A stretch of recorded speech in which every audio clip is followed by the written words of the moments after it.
Good morning, welcome to DWS academy. আজকে আমরা শুরু করব সিডিপি ক্লাস 47 নম্বর ক্লাস নিয়ে। এর আগে আমাদের দেখবে যে আমাদের অনেকগুলো ক্লাস রয়েছে যেগুলো আমাদের অ্যানালাইসিস রয়েছে বিভিন্ন ধরনের কোশ্চেন গুলো নিয়ে, পরীক্ষায় আসা কোশ্চেন গুলো, পিওয়াইকিউ এবং বিভিন্ন ধরনের যে সমস্ত কনসেপচুয়াল কোশ্চেন সেগুলো কিন্তু এখানে রয়েছে। সিডিপি ক্লাস 47 নম্বর ক্লাসে আজকে আমরা আলোচনা করব আরো 30 খানা নতুন কোশ্চেন গুলো নিয়ে। এর আগে যারা দেখনি তারা অবশ্যই এই ক্লাসের আগে ওইগুলো দেখবে এবং আমাদের সাথে যেগুলো টেট ব্যাচ 2024-এর জন্য যারা ফাউন্ডেশন ব্যাচ করছো তারাও কিন্তু এই জিনিসগুলো দেখে তারা কিন্তু খুব তাড়াতাড়ি উত্তর করার সামর্থ্য অর্জন করেছে, কারণ আমাদের টেট ফাউন্ডেশন ব্যাচ 2024-কে লক্ষ্য রেখে যে শুরু করা হয়েছিল তা এখনো চলছে। English, math, CDP, Bengali, VS এর জন্য কিন্তু আলাদা আলাদা এক্সপার্ট টিচার দ্বারা কিন্তু আমাদের এই ব্যাচটা রানিং রয়েছে। এটা আপার টেট এবং ডব্লিউবি টেটের ক্ষেত্রে কিন্তু খুবই গুরুত্বপূর্ণ একটা পদক্ষেপ আমরা বলতে পারি, যে ইংলিশ, ম্যাথ, সিডিপি, বেঙ্গলি এবং ইবিএস এর ক্ষেত্রে পুরো আপার প্রাইমারি যে সিলেবাস অনুযায়ী এবং ডব্লিউবি টেটের সিলেবাস অনুযায়ী কিন্তু কভার করানো রয়েছে। সেখানে বেসিক থেকে সমস্ত সাবজেক্ট কিন্তু আস্তে আস্তে ধরে ধরে করানো হচ্ছে, যেহেতু পেডাগজিক্যাল পার্ট কিন্তু অনেকটাই বেশি রয়েছে, তাহলে সেক্ষেত্রে কিন্তু তোমাদেরও অনেক সুবিধা হবে। চলো আজকে আমরা শুরু করি। 1 নম্বর কোশ্চেন, সেফালোগডাল ল শব্দটি কোনটির সাথে সম্পর্কযুক্ত হবে? সেফালোগডাল ল শব্দটি কোনটির সাথে সম্পর্কযুক্ত হবে? বৃদ্ধির সাথে সম্পর্কযুক্ত, নাকি পরিণমনের সাথে সম্পর্কযুক্ত হবে, নাকি আবেগের সাথে সম্পর্কযুক্ত হবে? সেফালোগডাল ল শব্দটি কোনটির সাথে সম্পর্কযুক্ত হবে? উত্তর করবে সবাই, কমেন্টে অবশ্যই উত্তর জানাবে এবং যেভাবে তোমরা মক টেস্ট দাও সেভাবে মক টেস্ট গুলো দেবে। আমরা প্রথম থেকে বলে আসছি যে পেন পেপার মোডে যেটা সঠিক হবে সেটা উত্তর এ অথবা বি লিখবে, এবং যখনই আমি মার্কিং করব সেটা যদি ভুল হয় তোমার চিহ্ন অনুযায়ী সেটা ভুল করে দেবে এবং সঠিক হলে সঠিক দেবে। সেফালোগডাল শব্দটি কোনটির সাথে সম্পর্কযুক্ত, এবং এইভাবে পরপর 30টা কোশ্চেন হয়ে যাওয়ার পরে তোমার মক টেস্ট যেগুলো সঠিক করেছো পুরোটাই কাউন্ট করে অবশ্যই কমেন্ট বক্সে জানিয়ে দেবে। সেফালোগডাল ল শব্দটি কোনটির সাথে সম্পর্কযুক্ত হবে? আমরা জানি সেফালোগডাল টেন্ডেন্সি যেটাকে আমরা বলি বৃদ্ধি বিকাশের সাথে সম্পর্কযুক্ত।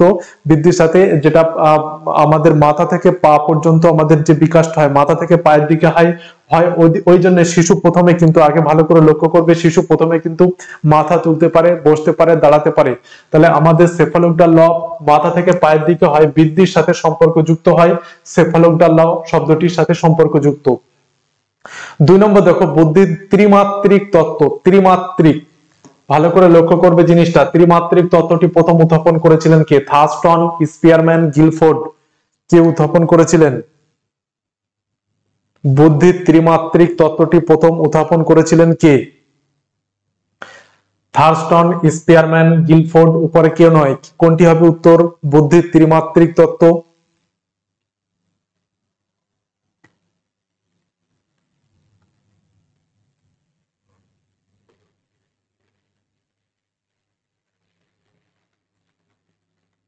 দেখো, বুদ্ধির ত্রিমাত্রিক যে তত্ত্বটি উত্থাপন করেছিলেন গিলফোর্ড।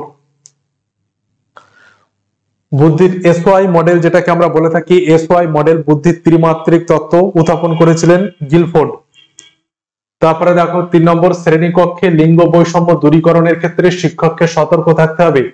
শ্রেণীকক্ষে লিঙ্গ বৈষম্য দূর করার ক্ষেত্রে শ্রেণীকক্ষে শিক্ষককে সতর্ক থাকতে হবে কোন বিষয়ে? শিক্ষার্থীদের পৃথকীকরণ মনোবৃত্তি সম্পর্কে, শিক্ষার্থীদের প্রথাগত মনোবৃত্তি সম্পর্কে। কোনটি হবে উত্তর? নাকি এবি দুটোই হবে? কোনটি হবে? লিঙ্গ বৈষম্য দূর করার ক্ষেত্রে শ্রেণীকক্ষে দেখা গেল যে লিঙ্গ বৈষম্য দূর করার ক্ষেত্রে ছেলে মেয়েদেরকে একইভাবে, একই পাঠ্যক্রমে, একই কার্যক্রমে একই শিক্ষক যখন শিক্ষা দিচ্ছেন অবশ্যই সেখানে পক্ষপাতিত্ব অর্থাৎ লিঙ্গ বৈষম্য করা উচিত নয়। সেক্ষেত্রে শ্রেণীকক্ষের লিঙ্গ বৈষম্য দূরীকরণের ক্ষেত্রে শিক্ষককে সতর্ক থাকতে হবে। শিক্ষার্থীদের পৃথকীকরণ মনোবৃত্তি সম্পর্কে, শিক্ষার্থীদের প্রথাগত যে স্টিরিওটাইপ মনোবৃত্তি রয়েছে ছেলে মেয়েদের ক্ষেত্রে, যে স্টিরিওটাইপ থাকে যে তুই মেয়ে এটা পারবি না, তুই ছেলে এটা পারবি, এই ধরনের কথা যখন মনোবৃত্তি সম্পর্কে সচেতন থাকতে হবে। তাহলে উত্তর হবে উপরের দুটোই, যে শিক্ষার্থীদের পৃথকীকরণ মনোবৃত্তি এটাও সম্পর্কে এবং শিক্ষার্থীদের প্রথাগত মনোবৃত্তি এটাও সম্পর্কে তাদের সতর্ক থাকবেন। এ ও বি দুটোই হবে। শ্রেণীকক্ষে লিঙ্গ বৈষম্য দূর করার ক্ষেত্রে শিক্ষককে অবশ্যই সতর্ক থাকতে হবে। এগুলো সম্পর্কে শিক্ষার্থীদের পৃথকীকরণ মনোবৃত্তি এবং শিক্ষার্থীদের প্রথাগত মনোবৃত্তি এ সম্পর্কে সচেতন অবশ্যই থাকবেন। 4 নম্বর দেখো, বিকাশের এমব্রিয়নিক স্তরটির সময়সীমা কত? বিকাশের এমব্রিয়নিক ভ্রূণজ স্তরের সময়সীমা 0 থেকে 2 সপ্তাহ, 2 থেকে 8 সপ্তাহ, 9 থেকে 10 সপ্তাহ, উপরে কোনটি নয়? এমব্রিয়নিক স্তরটির সময়সীমা কত?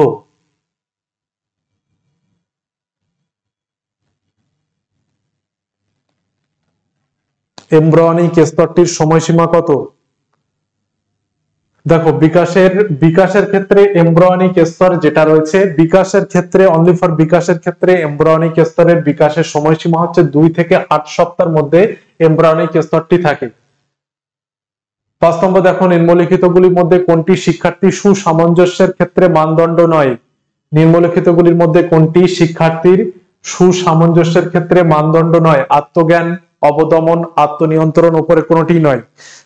নিম্নলিখিতগুলির মধ্যে কোনটি শিক্ষার্থীর সুসামঞ্জস্যের ক্ষেত্রে আমরা মানদণ্ড আমরা বলতে পারি না?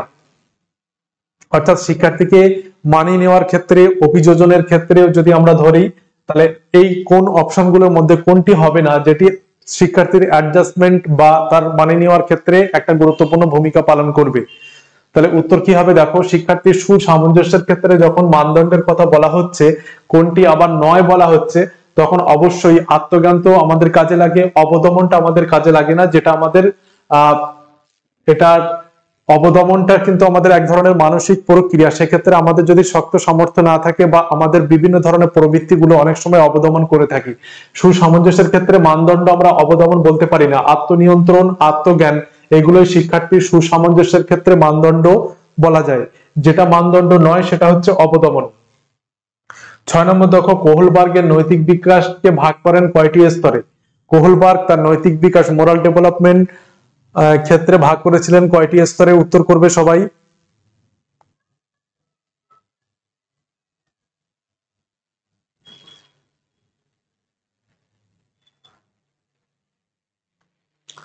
কয়টি স্তরে ভাগ করেছিলেন? কোহলবার্গ নৈতিক বিকাশকে কয়টি স্তরে ভাগ করেছিলেন? 3, 4, 5, কয়টি স্তরে?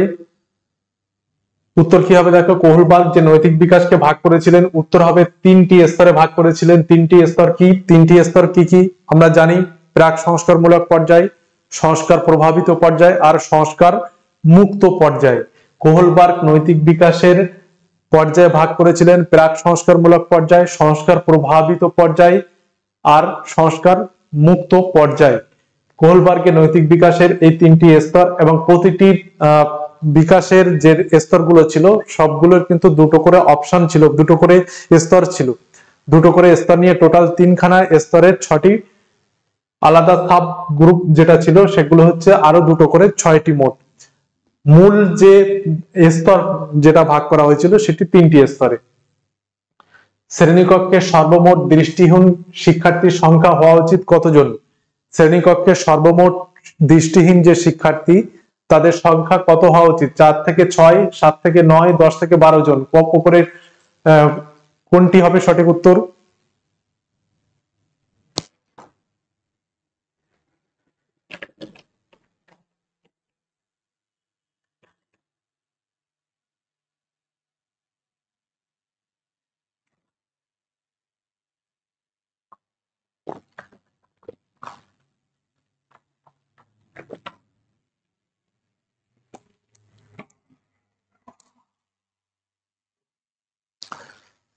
শ্রেণীকক্ষের সর্বমোট দৃষ্টিহীন যে শিক্ষার্থী সংখ্যা অবশ্যই হওয়া উচিত, যেহেতু দৃষ্টিহীন শিক্ষার্থী তাদের বিশেষ ধরনের শিক্ষা প্রয়োজন রয়েছে। 10 থেকে 12 জন শিক্ষার্থী হলে দৃষ্টিহীন শিক্ষার্থীদের ব্যক্তিকেন্দ্রিক ভাবে শেখাতে কিন্তু সুবিধা হবে। 8 নম্বর দেখো, শিশু যত বড় হয় তার মধ্যে কি ধরনের চাহিদা তৈরি হয়? শিশু যত বড় হয় তার মধ্যে তৈরি হয় অনাগ্রহ, অনিচ্ছা, নাকি উপরে কোনোটি নয়? উত্তর হবে দেখো, নতুন নতুন চাহিদা কিন্তু তৈরি হচ্ছে, যেটা আমি এক্ষুনি বললাম। শিশু যত বড় হয় তার মধ্যে কিন্তু এক নতুন ধরনের চাহিদা তৈরি হয়। 9 নম্বর দেখো, কোন সহজাত প্রবণতার শক্তি কি?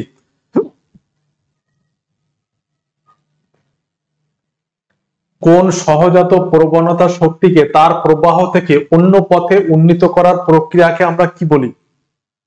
খুব ভালো প্রশ্ন, যে কোন সহজাত যে প্রবণতা রয়েছে তার শক্তির যে প্রবাহ রয়েছে তার থেকে অন্য পথে যদি উন্নীত করার একটা প্রক্রিয়া বলতে পারি, সেটাকে আমরা কি বলবো? প্রত্যাবৃত্তি, অবদমন, উদ্গমন। কোনটি? সহজাত প্রবণতা শক্তিকে তার প্রবাহ পথ থেকে অন্য পথে উত্তীর্ণ করা হচ্ছে, সেটাকে আমরা কি বলবো?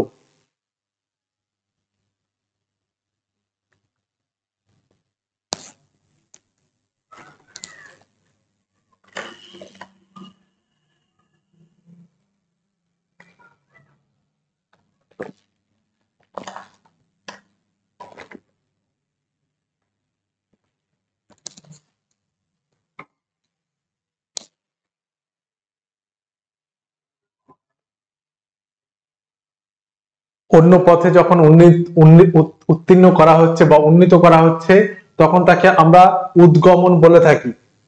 উদ্গমন মানে হচ্ছে কোনো সহজাত প্রবণতাকে তার শক্তি প্রবাহ থেকে অন্য পথে উদ্গমন করা। মনে করো কোনো একটি ব্যক্তি বা শিক্ষার্থী তার যে পথে যাচ্ছে বা যে পথে তার পরীক্ষায় কোনো সাফল্য না পেয়ে যদি অন্য কোনো জায়গায় সাফল্য পায়, তাহলে সেটাকে আমরা বলবো যে উদ্গমন, বা কোনো সহজাত প্রবণতা শক্তিকে তার প্রবাহ থেকে অন্য পথে উত্তীর্ণ করা বা উন্নীত করার যে প্রক্রিয়া, তাকে সাবলিমেশন বা উদ্গমন বলে থাকি আমরা। 10 নম্বর দেখো, পেঁয়াজের বিমূর্ত চিন্তনের স্তর যা 15 বছর বয়সে শুরু হয়। পেঁয়াজের বিমূর্ত চিন্তনের স্তর রয়েছে যা 15 বছর বয়সে শুরু হয়, সেটা কোনটা? মূর্ত সক্রিয়তা, অনিয়মতান্ত্রিক, নিয়মতান্ত্রিক, নাকি উপরে কোনোটি নয়? কোনটি হবে উত্তর? বিমূর্ত চিন্তনের স্তর যা 15 বছর বয়সে শুরু হয়, সেটি কোন স্তরে হবে? দেখো, বিমূর্ত চিন্তনের স্তর এক ধরনের বিমূর্ত চিন্তনের স্তর যা 15 বছর বয়সে শুরু হয়, তা তিনি বলেছেন নিয়মতান্ত্রিক সক্রিয়তার স্তরের মধ্যে পড়ছে। এই সময় শিশু বিমূর্ত চিন্তন, আরোহী চিন্তন, অবরোহী চিন্তন সবগুলোই কিন্তু করতে পারে। এক্ষেত্রে আমরা বলবো যে পেঁয়াজের বিমূর্ত চিন্তনের স্তর 15 বছর বয়সে শুরু হয় নিয়মতান্ত্রিক সক্রিয়তার স্তরে। এছাড়া মূর্ত সক্রিয়তার স্তর রয়েছে, কিন্তু বিমূর্ত চিন্তনের ক্ষেত্রে নিয়মতান্ত্রিক সক্রিয়তার স্তর। শিক্ষাক্ষেত্রে ত্বরণ শব্দটি সাধারণ ব্যবহার করা হয় কাদের ক্ষেত্রে? শিক্ষাক্ষেত্রে ত্বরণ শব্দটা সাধারণত, অ্যাক্সেলারেশন শব্দটা সাধারণত ব্যবহার করা হয় কাদের ক্ষেত্রে? শিক্ষাক্ষেত্রে ত্বরণ শব্দটি সাধারণত ব্যবহার করা হয় কোন ধরনের শিক্ষার্থীদের ক্ষেত্রে? উত্তর করবে।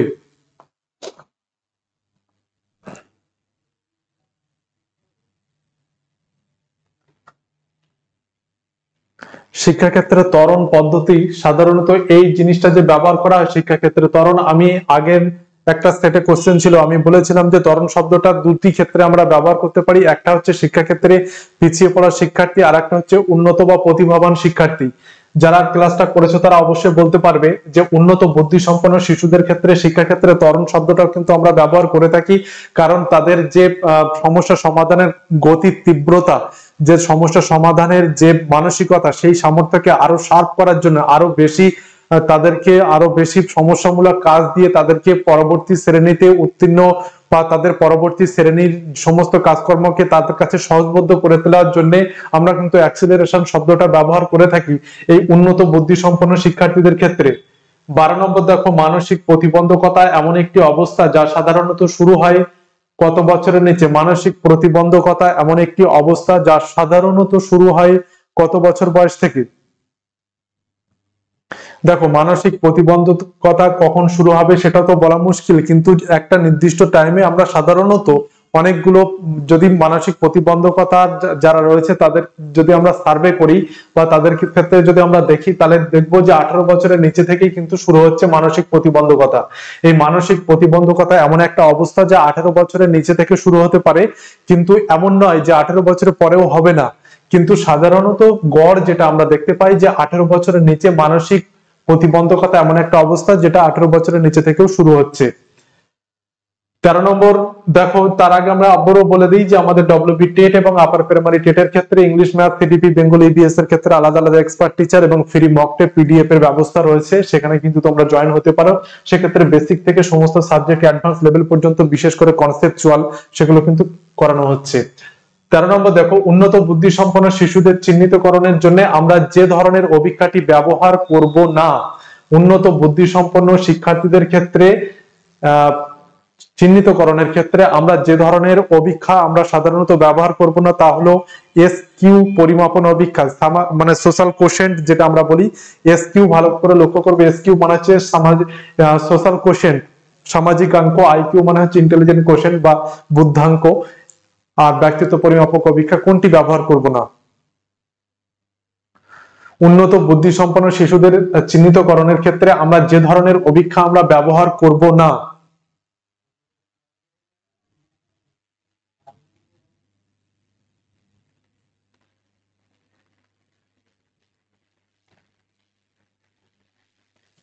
উন্নত বুদ্ধি সম্পন্ন শিশু যারা রয়েছে তাদের ক্ষেত্রে আমরা যে জিনিসটা ব্যবহার করি না, মানে উন্নত বুদ্ধি সম্পন্ন চিহ্নিত করতে গেলে শিশুরা কতটা বেশি উন্নত বুদ্ধি সম্পন্ন বা উন্নত বুদ্ধি সম্পন্ন কিনা তার জন্য আমরা এসকিউ আইকিউ পরিমাপ করতেই পারি, কিন্তু ব্যক্তিত্ব পরিমাপ অভিক্ষাটা সম্পূর্ণ আলাদা।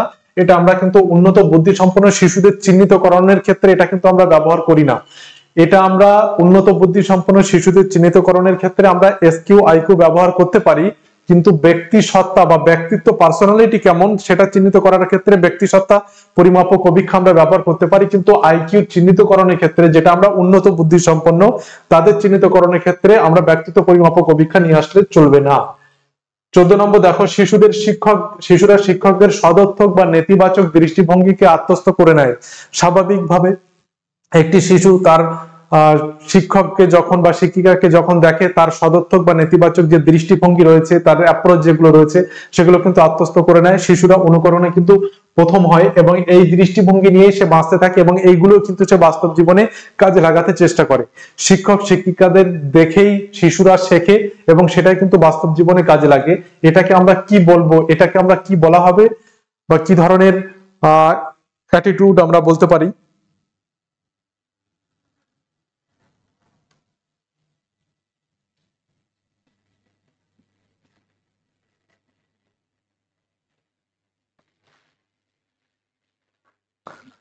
শিশুরা শিক্ষকদের সদর্থক বা নেতিবাচক দৃষ্টিভঙ্গিকে আত্মস্থ করে নেয় এবং এই দৃষ্টিভঙ্গি নিয়ে বাঁচতে থাকে। তাহলে এটাকে আমরা বলবো শিক্ষাগত স্বপরিপূরক ভাববাণী। শিক্ষাগত স্বপরিপূরক ভাববাণী, যেটাকে নিজেরা শিক্ষার্থীরা আত্মস্থ করে নিচ্ছে এবং এটা পরবর্তী বাস্তব জীবনে কিন্তু কাজে লাগাতে চেষ্টা করছে। ওই জন্য শিক্ষাগত স্বপরিপূরক ভাববাণী এটাকে আমরা বলবো। 15 নম্বর দেখো, কোন বিদ্যালয় তার দৃষ্টিশক্তিগত সমস্যা সম্পন্ন শিশুর শিক্ষার জন্য বড় হরফে ছাপানো পাঠ্য বই এর ব্যবস্থা করতে পারে, এই পদ্ধতিকে কি বলা হবে? কোন বিদ্যালয় তার দৃষ্টিশক্তি সমস্যাযুক্ত সম্পন্ন যারা শিশু রয়েছে তাদের শিক্ষার জন্য বড় হরফের যে ছাপানো পাঠ্য বই এর ব্যবস্থা যদি করতে পারে, এই পদ্ধতিকে আমরা কি বলবো?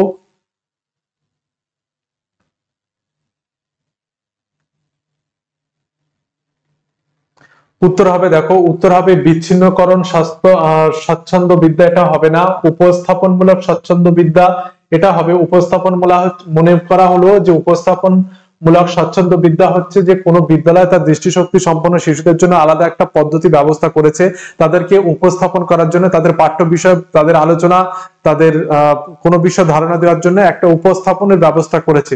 তাকে এটা আমরা বলবো উপস্থাপনমূলক স্বচ্ছন্দ বিধান।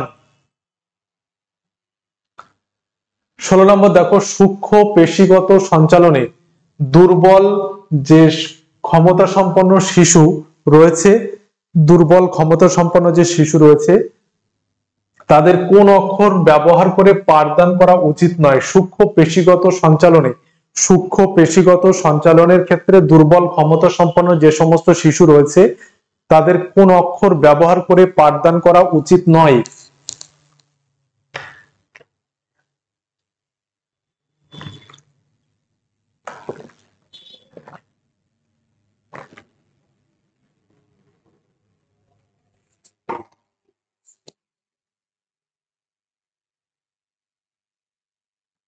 সূক্ষ্ম পেশিগত সঞ্চালনে দুর্বল ক্ষমতা সম্পন্ন যে সমস্ত শিশু রয়েছে তাদের কোনটি ব্যবহার করা হবে না?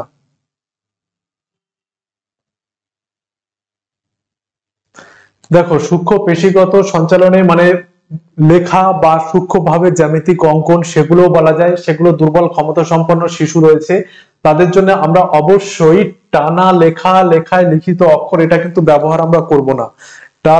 টানা লেখায় লেখা লিখিত যে অক্ষর সেটা কিন্তু আমরা ব্যবহার করব না। গোটা অক্ষর, টাইপ করা অক্ষর এগুলো আমরা ব্যবহার করতে পারি। 17 নম্বর দেখো, যে ছাত্রের বুদ্ধাঙ্ক 98 সে স্বল্প বুদ্ধি সম্পন্ন, এই উক্তিটি সঠিক, আংশিক সত্য, ভুল, উপরে কোনোটি নয়। যে ছাত্রের বুদ্ধাঙ্ক 98 সে স্বল্প বুদ্ধি সম্পন্ন, এই উক্তিটি কি সঠিক, আংশিক সত্য, ভুল, কোনোটি নয়? কোনটি হবে উত্তর? যে ছাত্রের বুদ্ধাঙ্ক 98 সে স্বল্প বুদ্ধি সম্পন্ন, এই যে স্টেটমেন্টটি এটা সঠিক নাকি ভুল, নাকি কিছুটা সঠিক? কোনটি হবে উত্তর?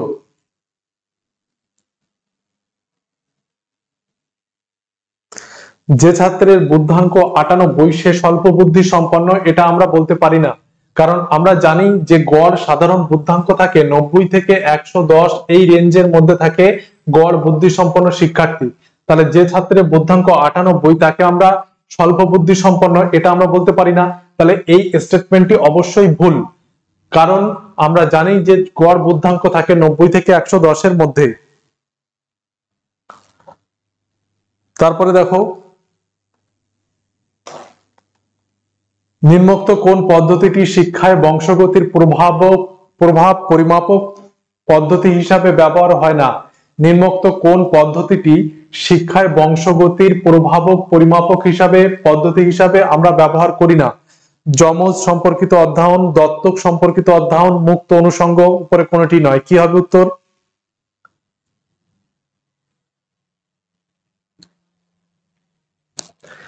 কোন পদ্ধতিটি শিক্ষায় বংশগতির প্রভাবক পরিমাপক হিসাবে ব্যবহার করা হবে না?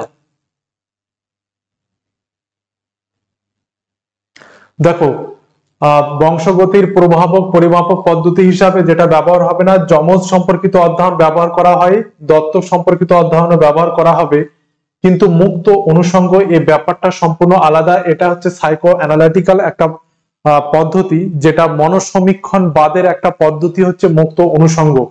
মুক্ত অনুষঙ্গ হচ্ছে যে আমাদের সাইকোলজিক্যালি চিকিৎসার ক্ষেত্রে আমরা এটা ব্যবহার করে থাকি মুক্ত অনুষঙ্গ, কিন্তু বংশগতির প্রভাবক পরিমাপক হিসাবে বাদবাকি দুটি অপশন যেমন যমজ সম্পর্কিত অধ্যয়ন, দত্তক সম্পর্কিত অধ্যয়ন এগুলো কিন্তু আমরা ব্যবহার করি। 19 নম্বর দেখো, শিখনের অপারেন্ট অনুবর্তন তত্ত্বটির প্রবক্তা কে? শিখনের অপারেন্ট অনুবর্তন তত্ত্ব, আমরা জানি যে অপারেন্ট অনুবর্তন তত্ত্ব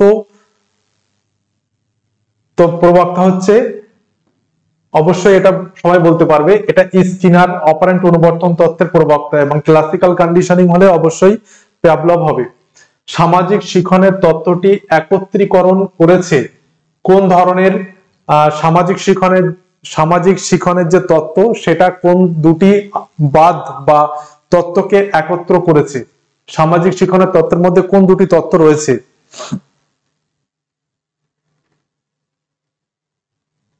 সামাজিক শিখনের তত্ত্বটি কোন দুটির মধ্যে রয়েছে? উত্তর করবে।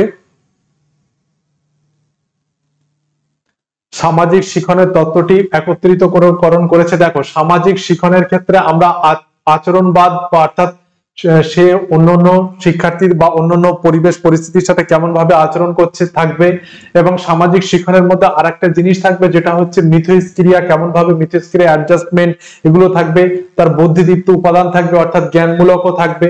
অর্থাৎ আচরণবাদ এবং জ্ঞানমূলক মতবাদ বা তত্ত্ব এই দুটোকে একত্রিতকরণ করেছে সামাজিক শিখনের তত্ত্বটি। সামাজিক শিখনের যে তত্ত্বটি তা একত্রিতকরণ করেছে আচরণবাদ এবং জ্ঞানমূলক তত্ত্ব। 21 নম্বর দেখো, কে ব্যক্তিত্বের কোন সংলক্ষণ তত্ত্ব উপস্থাপন করেননি? কে ব্যক্তিত্বের কোন সংলক্ষণ তত্ত্ব উপস্থাপন করেনি? আমরা জানি যে সংলক্ষণ হচ্ছে ব্যক্তিত্বের একটা ক্ষুদ্র উপাদান। যেমন আমরা যদি বলি একটা বাড়ি বা ঘরের ক্ষেত্রে ক্ষুদ্র উপাদান যদি ছোট ছোট ইট হয়ে থাকে, তেমনি পুরো ব্যক্তিত্বের একটা ছোট উপাদান, একটা অনেকগুলো ছোট ছোট উপাদান দিয়ে ব্যক্তিত্ব গড়ে ওঠে। তার মধ্যে এই ছোট ছোট উপাদানগুলোকে বলা হয় সংলক্ষণ। এই সংলক্ষণের তত্ত্ব হয় আবার পার্সোনালিটির টাইপ টাইপ তত্ত্ব হয়। এই দুটো তত্ত্ব হয়, দু ধরনের তত্ত্ব হয়, সংলক্ষণ তত্ত্ব আর একটা হচ্ছে পার্সোনালিটি টাইপ তত্ত্ব। এখন কোন ব্যক্তিত্ব সংলক্ষণ তত্ত্ব উপস্থাপন করেননি? এটা উত্তর কি হবে? দেখো উত্তর হবে ক্রেৎমার, বা ক্রেৎমার হচ্ছে ব্যক্তিত্বের সংলক্ষণ তত্ত্ব উপস্থাপন করেননি, ক্যাটেল আলপোর্ট সংলক্ষণ তত্ত্ব উপস্থাপন করেছেন। এটা সম্পর্কে একটুখানি দেখে নাও।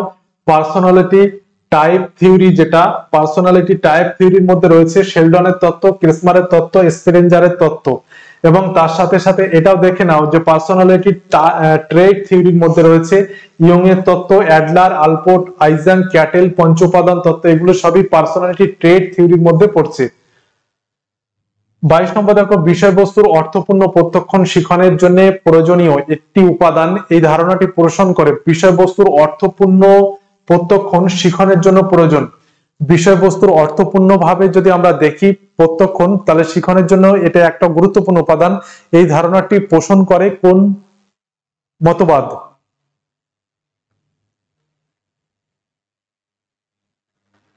উত্তর হবে কি? দেখো, বিষয়বস্তুর অর্থপূর্ণ প্রত্যক্ষণের ক্ষেত্রে আমরা সমগ্রতাবাদ, এই জিনিসটা কিন্তু আমরা বলতে পারি সমগ্রতাবাদ বিষয়বস্তুর অর্থপূর্ণ প্রত্যক্ষণ কিন্তু শিখনের জন্য জরুরি তিনি বলেছিলেন, বা এই মতবাদ থেকে বলা হয়। নিম্নোক্ত কোনটি মৌলিক আবেগ নয়? কোনটি মৌলিক আবেগ নয়? ভয়, ক্রোধ, আশা, উপরে কোনটি নয়। কোনটি মৌলিক আবেগ আমরা বলতে পারি না? দেখো, মৌলিক আবেগ যেটা ওয়াটসন বলেছিলেন যে মৌলিক আবেগ হচ্ছে রাগ, ভয় এবং ভালোবাসা। এই রাগ, ভয়, ভালোবাসা এই তিনটি যদি মৌলিক আবেগ হয়, তাহলে এখান থেকে কোনটি আবেগ নয়, মৌলিক আবেগ নয় বলা হচ্ছে, তাহলে রাগ, ভয় দুটো হয়ে গেল, আশা কিন্তু একটা মৌলিক আবেগ নয়। 24 নম্বর দেখো, সংকেত এবং চিহ্ন নিম্নোক্ত কোন প্রক্রিয়াটির আবশ্যিক উপাদান? সংকেত এবং চিহ্ন নিম্নোক্ত কোনটি বা কোন প্রক্রিয়াটির আবশ্যিক একটা উপাদান? চিন্তন প্রক্রিয়া, সংবেদন, প্রত্যক্ষণ, উপরে কোনটি নয়। কি হবে উত্তর? সংকেত এবং চিহ্ন নিম্নোক্ত কোন প্রক্রিয়াটির একটি আবশ্যিক উপাদান? সংকেতের সাহায্যে এবং চিহ্ন কোন প্রক্রিয়াটির একটি আবশ্যিক উপাদান আমরা বলতে পারি?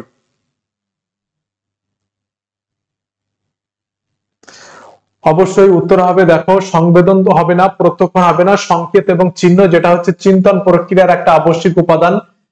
চিন্তন প্রক্রিয়া, সংবেদন প্রক্রিয়া হবে না, কারণ আমরা পরিবেশ থেকে যেগুলো আমরা পাই সেগুলো মোটামুটি ভাবে আমরা সংকেত চিহ্ন থেকে পাই না, এবং প্রত্যক্ষণ যেগুলো আমরা সামনাসামনি দেখছি।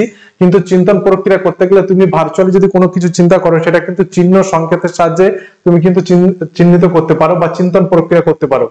25 নম্বর দেখো, অর্জন প্রেরণা বা অ্যাচিভমেন্ট মোটিভেশন সম্পর্কিত ধারণাটি, অ্যাচিভমেন্ট মোটিভেশন সম্পর্কিত যে ধারণা, তার প্রবক্তা কে?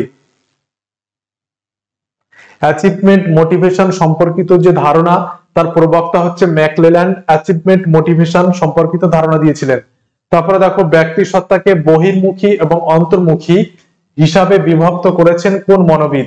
ব্যক্তি সত্তা যে পার্সোনালিটিকে বহির্মুখী এবং অন্তর্মুখী হিসাবে ব্যাখ্যা করেছেন কোন মনোবিদ?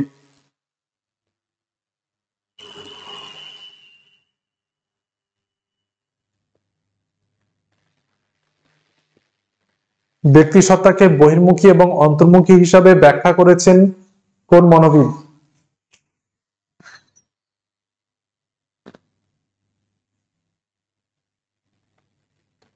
দেখো, ব্যক্তি সত্তাকে বহির্মুখী বা অন্তর্মুখী, অর্থাৎ কোনো ব্যক্তি এক্সট্রোভার্ট, একটু লোকজনের সাথে মেলামেশা পছন্দ করে, আবার কেউ কেউ নিজের মধ্যে গুটিয়ে রাখে, অন্যজনের সাথে মেলামেশা পছন্দ করে না, তাদেরকে আমরা অন্তর্মুখী বলতে পারি। এই ব্যক্তি সত্তা ভাগ করেছেন ইয়ং, এই মনোবিদ ব্যক্তি সত্তাকে ভাগ করেছেন বহির্মুখী এবং অন্তর্মুখী হিসাবে।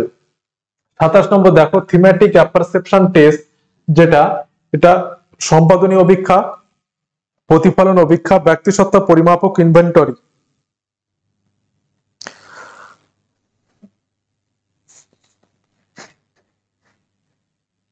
Thematic apperception test, thematic apperception test সম্পাদনী অভিক্ষা, প্রতিফলন অভিক্ষা, ব্যক্তি সত্তা পরিমাপক, ইনভেন্টরি, উপরে কোনটি নয়। কি হবে উত্তর? থিমেটিক অ্যাপারসেপশন টেস্ট, যেটা বয়স্ক এবং শিশুদের ক্ষেত্রে ব্যবহার করা হয়, আলাদা আলাদা সালে দুটো তৈরি করা হয়েছিল। এটা হচ্ছে মিক্স এক ধরনের অভিক্ষা, থিমেটিক অ্যাপারসেপশন টেস্ট, এবং এটা হচ্ছে ব্যক্তি সত্তাকে প্রতিফলিত করে, অর্থাৎ ব্যক্তি সত্তাকে প্রতিফলন অভিক্ষা, এটা আমরা বলতে পারি ব্যক্তি সত্তার প্রতিফলন অভিক্ষা, thematic apperception test. Last question দেখো, শিক্ষণের বিষয়বস্তু একবার মাত্র উপস্থাপনের পর পর সঙ্গে সঙ্গে শিক্ষার্থী যতটা পুনরুদ্ধার করতে পারে। অর্থাৎ কোনো একটা বিষয়বস্তুকে একবার দেখানো হলো বা কোনো একটা চার্টকে বা কোনো একটা মডেলকে মনে করো একবার দেখানো হলো, সেইটা দেখানোর পর শিক্ষার্থী যতটা সেটা একই রকম ভাবে উপস্থাপন করতে পারে তাকে আমরা কি বলবো? স্মৃতির ক্ষমতা, নৈর্ব্যক্তিক স্মৃতি, স্মৃতির প্রসার, উপরে কোনোটি নয়। কি হবে উত্তর? শিক্ষণের বিষয়বস্তু একবার মাত্র উপস্থাপন করার পর সঙ্গে সঙ্গে শিক্ষার্থী যতটা পুনরুদ্ধার করতে পারে।